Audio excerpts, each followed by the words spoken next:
ಏನು ಹಾವು ಕಚ್ಚಿ ಸಾಯ್ತಕ್ಕಂಥವ್ರು ನಮ್ಮ ಭಾರತದಲ್ಲೇ ಹೆಚ್ಚ? ಹೌದು ಸ್ಕ್ವಾಡ್, ಪ್ರಪಂಚದಲ್ಲೇ ಹಾವಿನ ಕಡಿತಕ್ಕೆ ಒಳಗಾಗಿ ಸಾಯ್ತಕ್ಕಂಥ ಜನಸಂಖ್ಯೆಯಲ್ಲಿ ನಮ್ಮ ಭಾರತಕ್ಕೆ ಮೊದಲನೇ ಸ್ಥಾನ. ಇದು ನಿಜಕ್ಕೂ ಹೆಮ್ಮೆ ಪಡೋ ವಿಚಾರ ಅಲ್ಲ.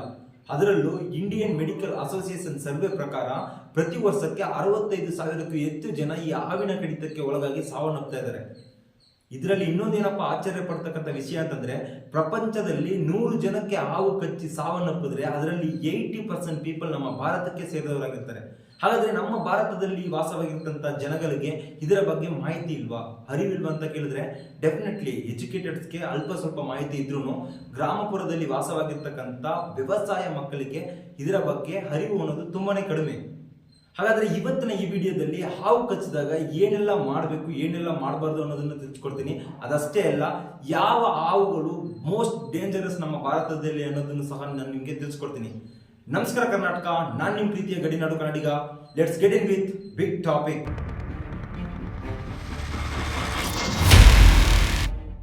ಸ್ಕ್ವಾಡ್, ನಮ್ಗೆ ತಿಳಿದ ಮಟ್ಟಿಗೆ ಭೂಮಿಯಲ್ಲಿ ಕೋಟ್ಯಾಂತರ ಜೀವರಾಶಿಗಳು ವಾಸವಾಗಿವೆ. ಇವತ್ತು ನಾವು ಮಾತಾಡೋ ಕೊಟ್ಟಿರ್ತಕ್ಕಂಥ ವಿಷಯ ಹಾವು. ಹಾವು ಅಂತಂದ್ರೆ ನಮ್ಗೆಲ್ಲ ಗೊತ್ತಿರಬೇಕು, ತುಂಬಾನೇ ಡೇಂಜರಸ್. ಬಟ್ ಅದರಲ್ಲೂ ಸಹ ವೆನಾಮಸ್ ಅಂದ್ರೆ ವಿಷ ಇರ್ತಕ್ಕಂಥ ಹಾವು, ನಾನ್ ವೆನಾಮಸ್ ವಿಷ ಇಲ್ದಕ್ಕಂಥ ಹಾವು ಅಂತ ಎರಡಾಗಿ ಸ್ಪ್ಲಿಟ್ ಮಾಡಿವೆ. ಸೊ ಇವತ್ತಿನ ಈ ವಿಡಿಯೋದಲ್ಲಿ ಹಾವು ಕಚ್ಚಿದಾಗ ಏನೆಲ್ಲ ಮಾಡಬೇಕು, ಏನೆಲ್ಲ ಮಾಡಬಾರ್ದು ಅನ್ನೋದನ್ನ ತಿಳಿಸ್ಕೊಡ್ತೀನಿ. ಹಾಗೆ ಇಂಡಿಯಾದಲ್ಲಿ ಇರ್ತಕ್ಕಂಥ ಮೋಸ್ಟ್ ಡೇಂಜರಸ್ ವೆನಾಮಸ್ ಸ್ನೇಕ್ಸ್ ಯಾವ ಅನ್ನೋದನ್ನು ಸಹ ನಾನು ನಿಮಗೆ ತಿಳಿಸ್ಕೊಡ್ತೀನಿ. ಭಾರತದಲ್ಲಿ ಇರ್ತಕ್ಕಂಥ ಅತ್ಯಂತ ಅಪಾಯಕಾರಿ ವೆನಮಸ್ ಹಾವುಗಳಲ್ಲಿ ಮೊದಲನೇ ಸ್ಥಾನವನ್ನು ಪಡ್ಕೊಂಡಿರ್ತಕ್ಕಂಥದ್ದು ಇಂಡಿಯನ್ ಕೋಬ್ರಾ, ನಾಗರ ಹಾವಿನ ಜಾತಿಗೆ ಸೇರಿದಂಥ ಹಾವುಗಳು. ಎರಡನೇ ಸ್ಥಾನವನ್ನು ಪಡ್ಕೊಂಡಿರ್ತಕ್ಕಂಥದ್ದು ಸ್ಕ್ಯಾಲೆಡ್ ವೈಪರ್ ಅಂದರೆ ಗರಗಸ ಮಂಡಲ ಅಂತ ಕರಿತೀವಿ. ಈ ಹಾವು ಕೂಡ ತುಂಬಾನೇ ಡೇಂಜರ್. ಮೂರನೇ ಸ್ಥಾನವನ್ನು ಪಡ್ಕೊಂಡಿರ್ತಕ್ಕಂಥದ್ದು ಕಾಮನ್ ಕ್ರೈಟ್, ಕಟ್ಟಾವು ಅಂತ ಕರಿತೀವಿ. ಈ ಹಾವುಗಳನ್ನ ಎಚ್ಚೆತ್ತಿನ ರೀತಿಯಲ್ಲಿ ನಾವು ಭಾರತದಲ್ಲಿ ಕಾಣ್ಬೋದು. ನಾಲ್ಕನೇ ಸ್ಥಾನವನ್ನು ಪಡ್ಕೊಂಡಿರ್ತಕ್ಕಂಥ ಹಾವು ರಸಲ್ಸ್ ವೈಪರ್. ಈ ಹಾವನ್ನ ಕೊಳಕು ಮಂಡಲದ ಹಾವು ಅಂತ ಕರಿತೀವಿ. ಈ ಹಾವು ಕಚ್ಚಿದ್ರೆ ಮನುಷ್ಯನ ದೇಹವು ಸಹ ಕೊಳತಂತಾಗುತ್ತದೆ ಅಂತ ಒಂದು ದೊಡ್ಡ ನಂಬಿಕೆನೇ ಇದೆ. ಈ ಹಾವು ಕಡಿತಕ್ಕೆ ಒಳಗಾಗಿ ಸಾವನ್ನಪ್ಪತಕ್ಕಂಥದ್ದು ಸಿಟಿಗಿಂತ ಗ್ರಾಮ ಪ್ರದೇಶಗಳಲ್ಲೇ ಜಾಸ್ತಿ. ಏನ್ ರೀಸನ್ ಅಂತಂದ್ರೆ, ಅವ್ರಿಗೆ ಅದ್ರ ಬಗ್ಗೆ ಒಂದಷ್ಟು ಮಾಹಿತಿ ಇರಲ್ಲ. ಒಂದಷ್ಟು ಫಸ್ಟ್ ಏಡ್ ಮಾಡಿದ್ರು ಆ ಫಸ್ಟ್ ಏಡ್ ಅನ್ನ ಯಾವ ರೀತಿ ಕ್ರಮಬದ್ಧವಾಗಿ ಮಾಡಬೇಕು ಅನ್ನೋದು ಅವ್ರಿಗೆ ಗೊತ್ತಾಗಿಲ್ಲ. ಸೊ ಈ ವಿಡಿಯೋದಲ್ಲಿ ಅದ್ರ ಬಗ್ಗೆ ಕ್ಲಿಯರ್ ಕಟ್ ಆಗಿ ತಿಳಿಸ್ಕೊಡ್ತೀನಿ. ಮೊದಲನೇದಾಗಿ ಹಾವು ಕಚ್ಚಿದಾಗ ಏನೆಲ್ಲ ಮಾಡಬಾರ್ದು ಅನ್ನೋದನ್ನ ತಿಳಿಸ್ತೀನಿ, ಕೇಳಿ. ಫಸ್ಟ್ ಒನ್, ಹಾವು ಕಚ್ಚಿದಾಗ ಯಾವುದೇ ಕಾರಣಕ್ಕಾದ್ರೂ ಹಾವು ಕಚ್ಚಿದವರ ಪಕ್ಕದಲ್ಲಿ ಇರ್ತಕ್ಕಂಥವ್ರು ಸರಿ, ಹಾವು ಕಚ್ಚಿದವರೇ ಆದ್ರೂ ಸರಿ, ಗಾಬರಿಗೆ ಒಳಗಾಗಬಾರ್ದು. ಏನಕ್ಕೋಸ್ಕರ ಅಂತಂದ್ರೆ, ಗಾಬರಿಗೆ ಒಳಗಾದ್ರೆ ಬ್ಲಡ್ ಪ್ರೆಷರ್ ಅನ್ನೋದು ಜಾಸ್ತಿ ಆಗುತ್ತೆ. ಬ್ಲಡ್ ಪ್ರೆಷರ್ ಏನಾದರೂ ಜಾಸ್ತಿ ಆಯಿತು ಅಂತಂದ್ರೆ ಹಾವು ಕಡಿದಿರ್ತಕ್ಕಂಥ ವಿಷ ಬಾಡಿಯಲ್ಲಿ ಬೇಗ ಸ್ಪ್ರೆಡ್ ಆಗುತ್ತೆ. ಸೊ ಅದು ತುಂಬಾನೇ ಆಪತ್ತು. ಸೆಕೆಂಡ್ ಒನ್, ಹಾವು ಕಚ್ಚಿದಾಗ ಹುಡುಗ ಇರ್ಬೋದು, ಹುಡುಗಿ ಆಗಿರ್ಬೋದು, ದಯವಿಟ್ಟು ರಿಂಗ್ಸ್ ಮತ್ತೆ ಬ್ಯಾಂಗಲ್ಸ್ ಏನಾದರೂ ಟೈಟ್ ಆಗಿ ಹಾಕೊಂಡಿದ್ರೆ ಅದನ್ನ ರಿಮೂವ್ ಮಾಡಬೇಕು. ಏನಕ್ಕಪ್ಪ ಅಂತಂದ್ರೆ, ಆ ಸಮಯದಲ್ಲಿ ಅದು ಕೆಟ್ಟದಾಗದೇ ಇದ್ರೂ ಮುಂದಿನ ದಿನಗಳಲ್ಲಿ ತುಂಬಾನೇ ಕೆಟ್ಟದಾಗಿ ಪರಿವರ್ತನೆ ಆಗುತ್ತೆ.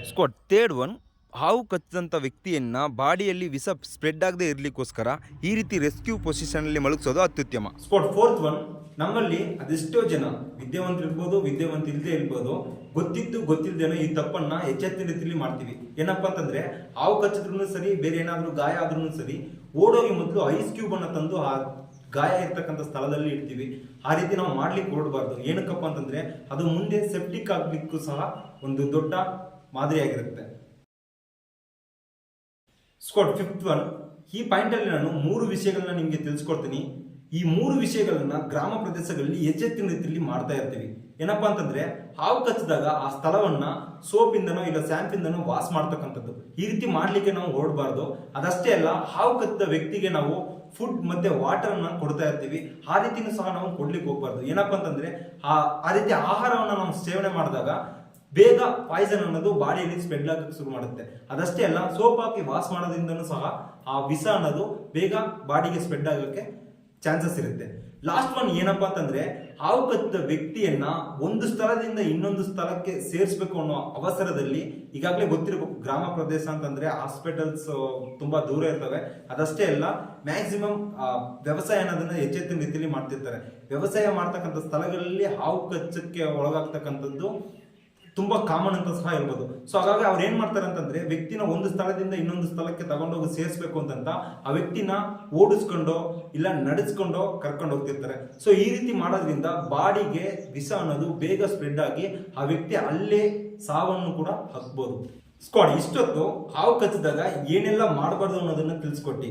ಇವಾಗ ಹಾವು ಕಚ್ಚಿದಾಗ ಏನೆಲ್ಲ ಮಾಡಿ ಈಸಿಯಾಗಿ ಜೀವವನ್ನ ಕಾಪಾಡ್ಕೋಬೇಕು ಅನ್ನೋದನ್ನ ತಿಳಿಸ್ಕೊಡ್ತೀನಿ.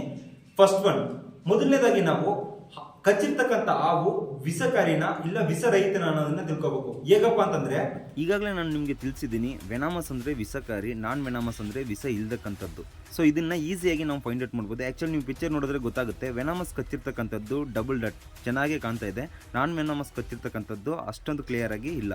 ಸೊ ಅದೇ ರೀತಿ ನಾನ್ ವೆನಾಮಸ್ ಮತ್ತು ವೆನಾಮಸ್ ಹಾವುಗಳನ್ನ ತಲೆಬುರುಡೆಗಳನ್ನ ಇಟ್ಕೊಂಡು ಕೂಡ ನಾವು ಜಡ್ಜ್ ಮಾಡ್ಬೋದು ಈಸಿಯಾಗಿ. ಎನಿವೇಸ್ ಸ್ಕ್ವಾಡ್, ಇವತ್ತಿನ ಈ ವಿಡಿಯೋದಲ್ಲಿ ಭಾರತದಲ್ಲಿ ಇರ್ತಕ್ಕಂಥ ಮೋಸ್ಟ್ ಡೇಂಜರಸ್ ವೆನಾಮಸ್ ಸ್ನೇಕ್ಸ್ ಯಾವ ಅನ್ನೋದನ್ನು ಸಹ ತಿಳಿಸ್ಕೊಟ್ಟಿದ್ದೀನಿ. ಹಾಗೆ ಹಾವು ಕಚ್ಚಿದಾಗ ಏನೆಲ್ಲ ಮಾಡಬಾರ್ದು, ಏನೆಲ್ಲ ಮಾಡಬೇಕು ಅನ್ನೋದನ್ನು ಸಹ ನನ್ನ ಶಕ್ತಿಗೆ ಮೀರಿ ಒಂದು ಸಣ್ಣ ಪ್ರಯತ್ನದ ಮುಖಾಂತರ ನಿಮಗೆ ತಿಳಿಸೋ ಒಂದು ದೊಡ್ಡ ಪ್ರಯತ್ನನೇ ಮಾಡಿದ್ದೀನಿ. ಅದಷ್ಟೇ ಅಲ್ಲ ಸ್ಕ್ವಾಡ್, ನಿಮಗೆ ಏನಾದರೂ ಹಾವು ಕಚ್ಚಿದಾಗ ಆ ವ್ಯಕ್ತಿಯನ್ನ ಕಾಪಾಡ್ತಕ್ಕಂಥ ರೆಸ್ಕ್ಯೂ ಏನಾದರೂ ಗೊತ್ತಿದ್ರೆ ಕಮೆಂಟ್ ಸೆಕ್ಷನ್ ಅಲ್ಲಿ ಮೆನ್ಷನ್ ಮಾಡಿರಿ.